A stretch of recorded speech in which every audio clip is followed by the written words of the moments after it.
welcome to footballgameplan.com, where football makes sense. I'm Emery Hunt, the czar of the playbook, bring you our NFL Week 15 preview between the San Diego Chargers and the Denver Broncos. Now let's take a look at some keys to victory for both teams, starting with the Chargers.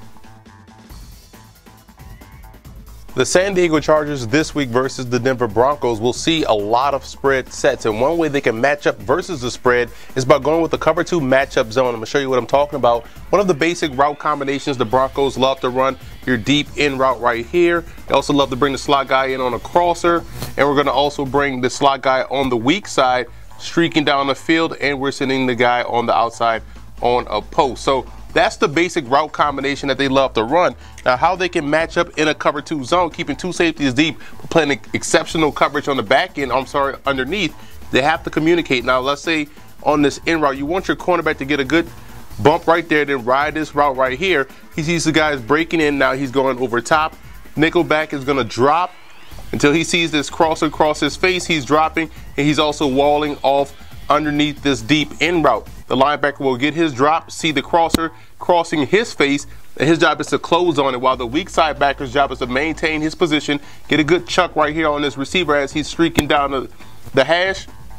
Cornerback's going to ride his receiver and cross over. Now, the only way Peyton Manning can go with this, the only place Peyton Manning can go with this football is right here in this window. But that's why you have your 2 safeties sitting right here on the hash. This is going to be a tight throw where the safety can jump in and make a play on it or hit the receiver as he's catching the football to hopefully get an incomplete pass. But as you see, a matchup cover 2 zone where they're passing guys off could be beneficial for the Chargers this week as they take on the Denver Broncos. The Denver Broncos will see a lot of 3 deep versus the San Diego Chargers, and I'm showing you how they can beat the 3 deep coverage with the trips formation, trying to influence coverage to one side. You see where we have the trips to the right, and this will be the tight end at the top of the bunch. So we're trying to draw coverage away. See, we have the nickel back, we have the strong safety, and we have the corner, and we have one-on-one on the back side, and that's where we want to attack because we have the trips strong side, and we're trying to influence the coverage this way. So what we're going to do here, we're going to have this guy on a backside post. And how we're going to keep this free safety from jumping this post route, we're going to swing this guy out of the backfield, check first, he's going to release. That's how you beat 3 deep coverage. You have this guy's going to buzz out to his flat, occupying this area, creating the window for Peyton Manning to hit this backside post. Now, on the trip side, what you want to see is this guy on the inside of the bunch running a curl. Versus man, he's going to settle down versus zone.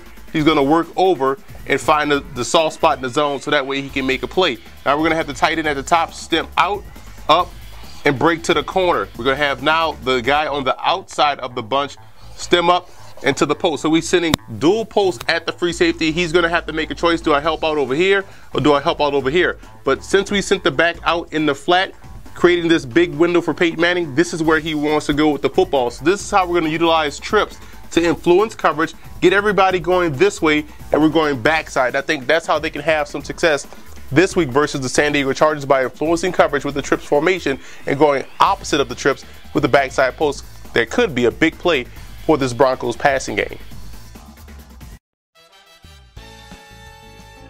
Now here are some in-game adjustments that you want to keep an eye on in this ball game for the Chargers. Which pace will they use? Whether they go up-tempo or whether they choose to slow it down, the pace will be important in this game if they want to have success. And they have to have games up front defensively. Different T&E stunts, different type of pressures. It has to come from the interior because you won't have the time to get to Peyton Manning from the outside. And you should also keep an eye on the formations and how they utilize their tight ends. I think they're going to go multiple with multiple tight ends. You may see double tight end sets. You may even see 3 tight ends on the field at the same time. I believe the Chargers will try to out-personnel the Broncos in order to have some success on offense.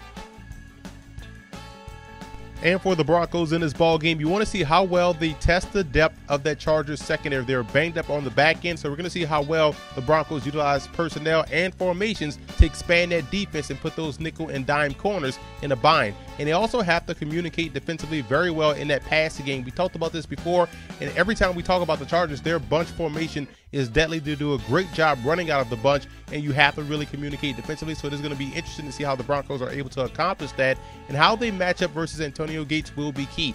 That's their #1 option. That's their big playmaker. He's Mr. Third Down as well. You have to match up well against him, whether they use a linebacker, a corner, or a safety. That's going to be integral to team success if you're the Broncos.